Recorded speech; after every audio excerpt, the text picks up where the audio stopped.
What if I told you that your heart is pumping more than 2,000 gallons of blood every single day, and yet it doesn't explode? That tiny organ in your chest, no bigger than your fist, quietly moves rivers of blood without ever taking a break. Imagine an industrial pump running day and night for decades. It would burn out, break down, or collapse under the pressure. But your heart, it just keeps going. This isn't just biology. It's one of the greatest mysteries of human endurance. How does a small muscle manage to push life through every corner of your body, millions of times across an entire lifetime? And what happens when that delicate system, so powerful yet so fragile, begins to fail? Welcome to the Wellness Way, where we uncover the hidden truths about the body you thought you knew. Today we're diving into the incredible design of the human heart, exploring why it hasn't stopped beating and what secrets it holds that could change how you think about your own life. Stick with me, because once you see the heart this way, you'll never look at yourself the same again. Don't forget to subscribe to The Wellness Way.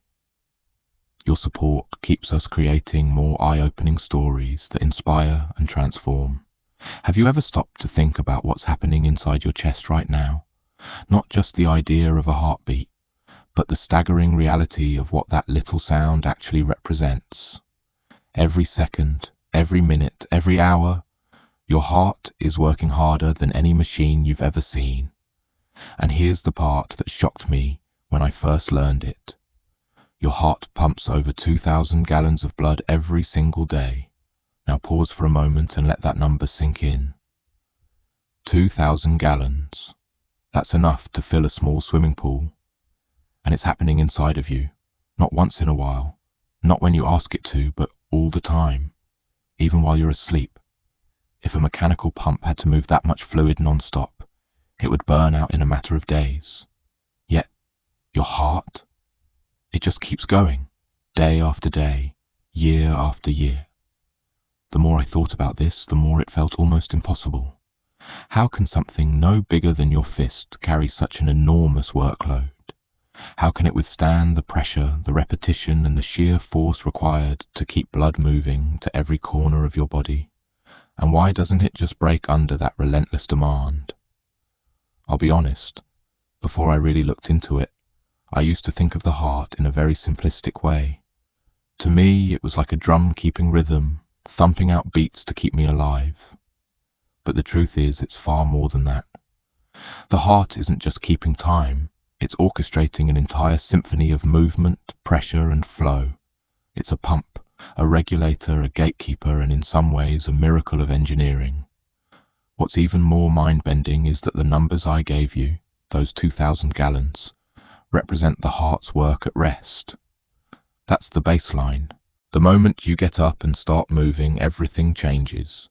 Go for a jog, climb some stairs, or push yourself through a tough workout, and the volume of blood your heart pumps skyrockets.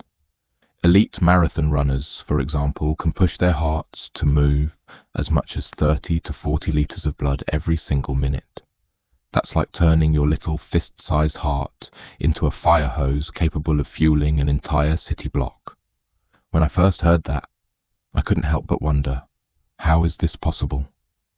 What design, what secret structure inside our chests allows a muscle to pull off this feat without collapsing? Because if you think about it, no man-made machine could ever match this performance.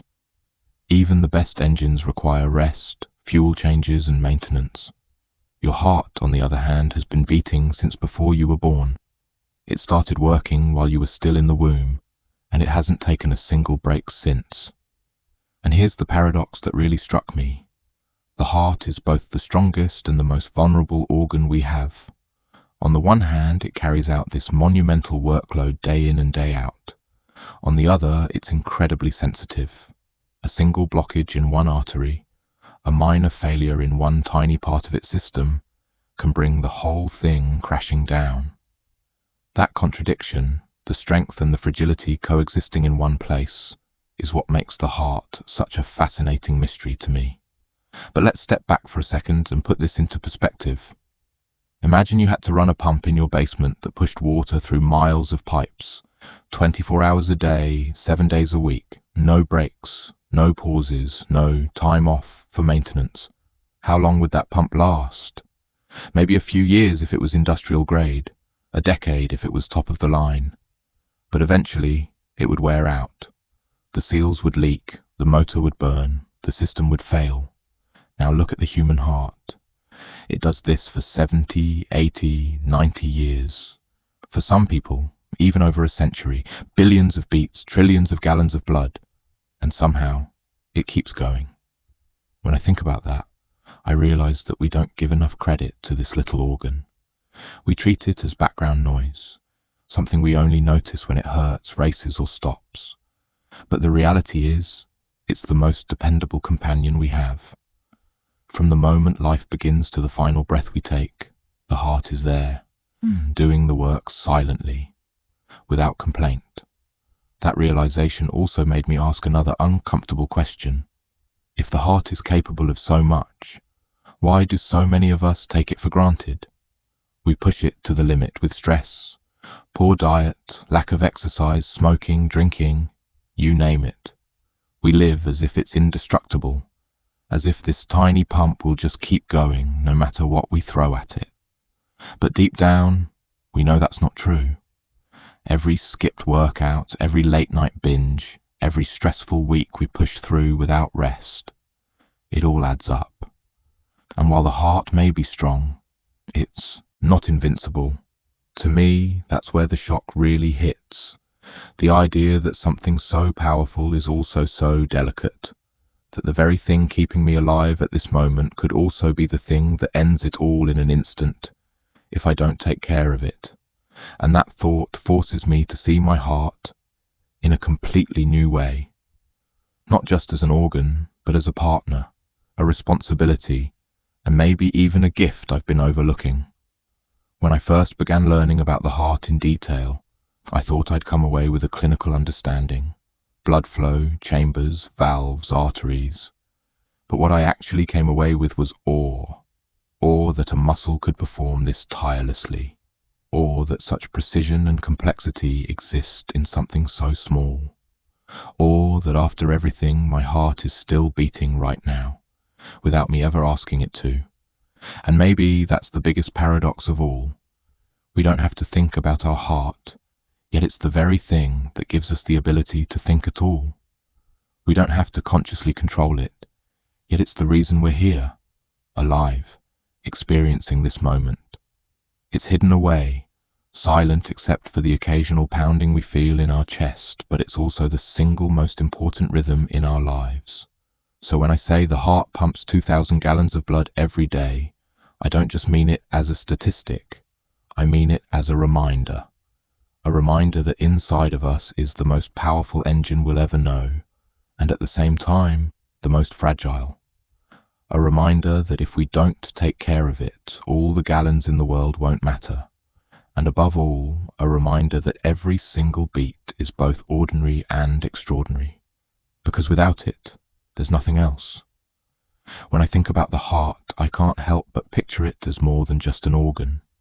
It feels like a story, one that's been told since the beginning of life and continues with every single beat. And the deeper I went into understanding how it works, the more I realized that it's not just science. It's almost like watching a carefully choreographed performance where everything has its place, its timing, and its purpose. Let me take you into that performance. Imagine holding a real human heart in your hands. Not the symbolic red cartoon heart we see on Valentine's Day, but the real, living organ, warm, pulsing, slightly larger than a clenched fist. When I saw one for the first time, I was struck by its simplicity and its complexity at the same time. From the outside, it looks like a smooth, muscular mass. But the moment you start to look closer, peering into its chambers, tracing the valves, and feeling the thickness of its walls, you realize you're holding something that has mastered endurance in ways no human-made invention ever has. Let's start with the numbers again, because they still blow me away. At rest, the heart pumps about 5 liters of blood per minute. That's enough to circulate blood through your entire body over and over again, even while you're doing absolutely nothing. Multiply that by an entire day, and we're looking at over 7,000 litres, more than 2,000 gallons. But here's the kicker. That's the resting rate. That's the easy day. When you get up, move, and start challenging your body, those numbers shoot up dramatically. A trained athlete, like a marathon runner, can pump as much as 30 or even 40 litres every single minute. Think about that for a second. Your heart transforms into a fire hydrant, gushing life through your body at a speed that would put most machines to shame. And yet, somehow, it doesn't fall apart. The question I kept asking myself was, how? What is it about this organ that makes it capable of switching gears so easily, from rest to extreme effort, without breaking down? The answer comes when you follow the path of blood through the heart. It's almost like a journey, a small epic taking place inside your chest every single moment. Blood that has given up its oxygen returns from the body and enters the right atrium. From there it slips past the tricuspid valve into the right ventricle. Already this simple movement tells us something about design. The valve only opens one way, like a swinging door in a saloon. It lets blood in, but never lets it flow backward. That one detail keeps your circulation from collapsing. Next, the right ventricle contracts. It's not a massive chamber because it doesn't have to be. Its job is to push blood to the lungs, and the lungs are right next door. But the moment that contraction happens, another valve swings open, the pulmonary valve, and blood is pushed into the pulmonary artery, heading straight for the lungs. There, in the miracle of breathing, carbon dioxide is released, and oxygen is absorbed. And just like that, the dull, tired blood is refreshed and ready for another lap through your body. It returns, now bright red with oxygen, to the left atrium. Again, another valve opens, this time the mitral valve or bicuspid valve, and blood enters the left ventricle. And here is where the real power lies. When I saw the walls of the left ventricle for the first time, I couldn't believe the difference. Compared to the right ventricle, the left side is massive, thick, muscular, built like a heavyweight boxer. And it makes sense. This is the chamber responsible for pumping blood to your entire body, from the top of your head to the tips of your toes. Every muscle, every organ, every cell relies on this single push. When the left ventricle contracts, it sends blood surging through the aortic valve into the aorta, the largest artery in the body. The aorta itself is about the size of a garden hose, a massive pipeline that branches and divides until blood reaches every part of you. To me, that moment, the instant blood leaves the left ventricle, is like the climax of the performance. It's the drum beat, the cymbal crash, the note that holds the entire song together. But what makes this story even more fascinating is the supporting cast inside the heart. There are the chordae tendini, thin, string-like tendons that tether the valves to papillary muscles. They look almost fragile, like the strings of a harp. But without them, the valves would flop open under pressure, and blood would flow the wrong way. These tiny structures keep the rhythm going, ensuring each chamber works in perfect sync. And then there are the coronary arteries, the vessels that wrap around the heart and feed it with oxygen-rich blood. This detail stunned me because it's such a perfect example of how the body takes care of itself. The first destination for freshly pumped blood isn't your brain or your muscles, it's the heart itself. The moment blood leaves the left ventricle, some of it is diverted straight into the coronary arteries to keep the heart alive. It's almost poetic. The organ that gives life to the body makes sure to care for itself first. At the same time, I couldn't ignore the fragility in all this perfection. Watching dissections, I learned about the LAD, the left anterior descending artery. Doctors call it the widowmaker because a blockage there can be instantly fatal. The very artery designed to keep the heart alive can, if clogged, bring everything to a sudden halt. It's terrifying and humbling to think about. What I found just as moving were the personal stories hidden in those hearts. In one dissection, the team found a pacemaker lead still attached to the heart muscle. Imagine that, a life once extended by technology, a heart kept beating thanks to human innovation. And now, in death, that same heart was teaching students, passing on knowledge that might one day save someone else's life. To me, that's not just science, it's humanity at its best. So when I step back and look at the heart as a whole, I don't just see an organ. I see a story of resilience, fragility, and survival. It's a story written in every beat, every contraction, every valve opening and closing. And the more I think about it, the more it feels like a story we should pay attention to. Because it's not just happening inside of me or you. It's happening in all of us, every single second. Whether we notice it or not. That's the beauty of the heart. It's ordinary, because it happens without thought. But it's extraordinary, because without it, nothing else would happen at all. When I started digging deeper into the mechanics of the heart, one paradox kept echoing in my mind. How can something so strong also be so fragile? On one hand, the heart is an unstoppable engine, pounding away billions of times over a lifetime, pushing blood with a force that seems limitless. On the other, it takes only a small misstep, a tiny clot, a blocked artery, a misfired electrical signal, for that mighty engine to stumble, sometimes fatally. That contradiction is what fascinates me most. Let's start with its strength. The heart is built from a special type of muscle called myocardium, and it's unlike any other muscle in your body. Skeletal muscles, the ones you use to lift weights or climb stairs, can rest when you stop moving. They get sore, they fatigue, and they need downtime. But the myocardium never clocks out. It has a unique cellular structure packed with mitochondria, the powerhouses of the cell, so it can generate energy constantly. This is why your heart doesn't tire in the same way your legs do after a run. It was designed to endure. Yet endurance isn't the whole story. That endurance depends on a flawless supply of oxygen and nutrients delivered through the coronary arteries. The irony? These are small, delicate vessels, and if they get clogged, the very muscle that powers life starts to suffocate. This is where the heart's fragility reveals itself. A blockage in a major coronary artery, especially the infamous LAD, the widowmaker, can cut off blood flow to a huge portion of the heart muscle.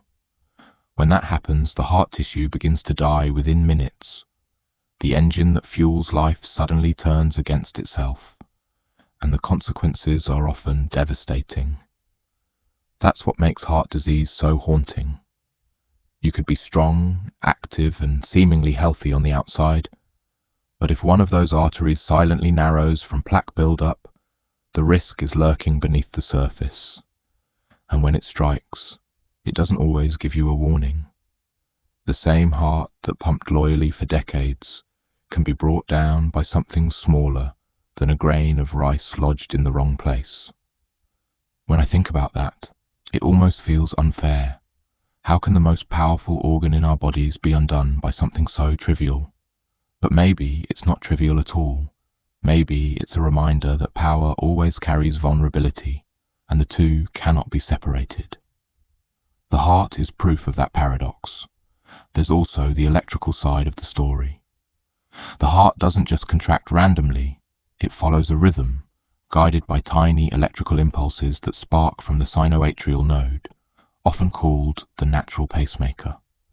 This signal spreads through the atria and ventricles, coordinating the beat. It's a beautiful system, but again, fragile. If those signals misfire or get blocked, the heart can fall into arrhythmias, irregular rhythms that sometimes resolve on their own but can also spiral into chaos. Ventricular fibrillation, for example, is like a drummer who suddenly loses the beat and starts banging at random. Without emergency intervention, it's usually fatal within minutes. So here we are again, strength and fragility side by side. The heart can push blood to the very edge of your body, Yet it depends on microscopic pathways and electrical sparks so delicate that any interruption could spell disaster. And then I asked myself, why would evolution create something so contradictory? Why would nature design a system so powerful and yet so vulnerable? At the same time, my best guess is that it's a trade-off. To sustain a complex organism like us, you need a pump that never rests, never pauses, never falters. That means building a muscle specialized for endurance.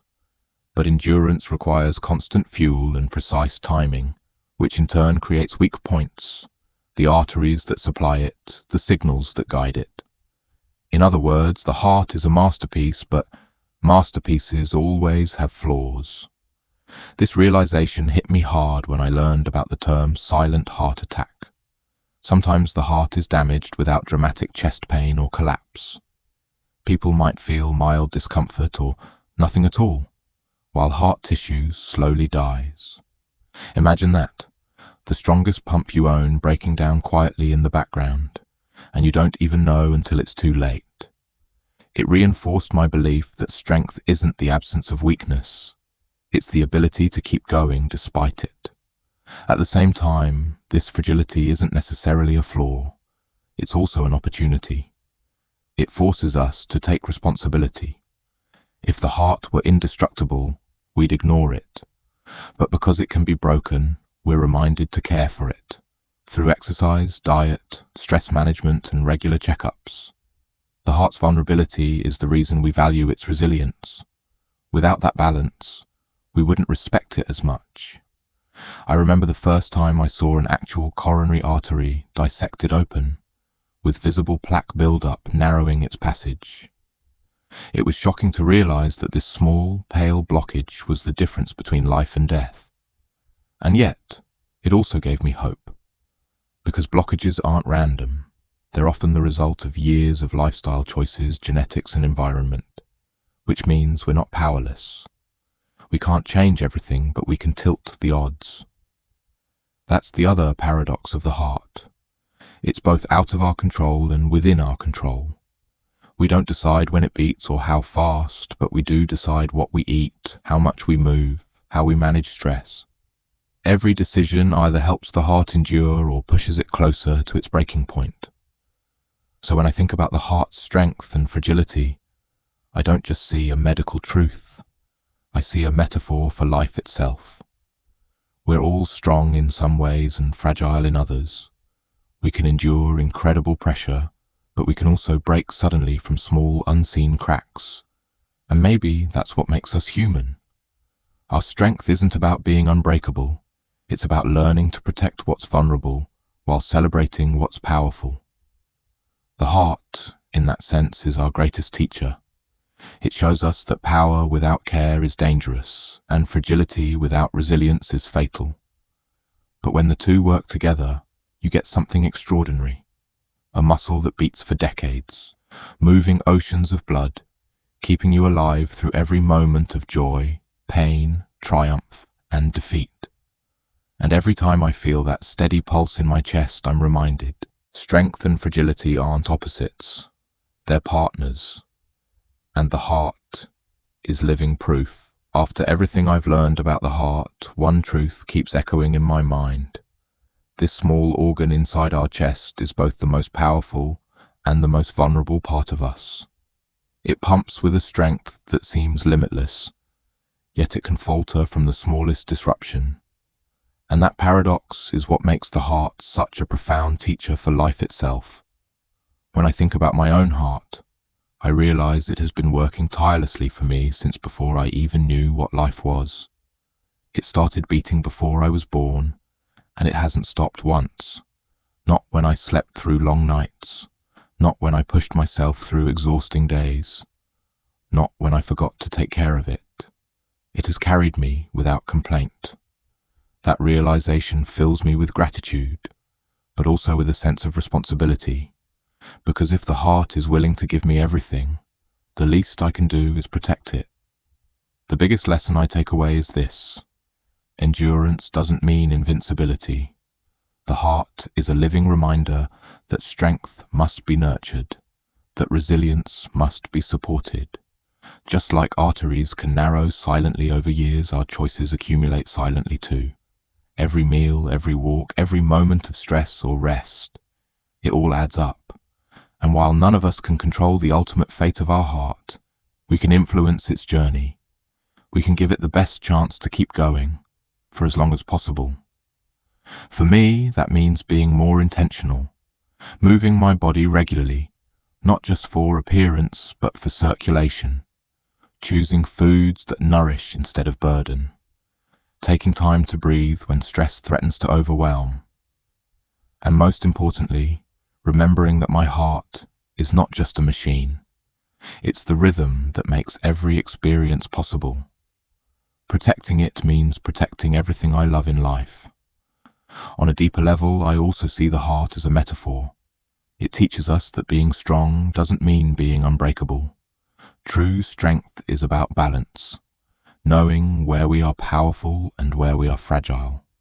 The heart thrives not by denying its weaknesses, but by working with them, finding equilibrium between force and vulnerability. And that's something we can all apply to our lives, to recognize our limits, care for them, and let our resilience shine through anyway. So here's my question for you. What is one small thing you do or want to start doing to take better care of your heart? It could be a habit, a mindset, or even just a reminder you keep with you. Share it in the comments. I'd love to hear your thoughts, and your answers might inspire someone else watching. And if this message resonated with you, don't forget to subscribe to The Wellness Way. Your support keeps this channel alive, just like your heart keeps you alive.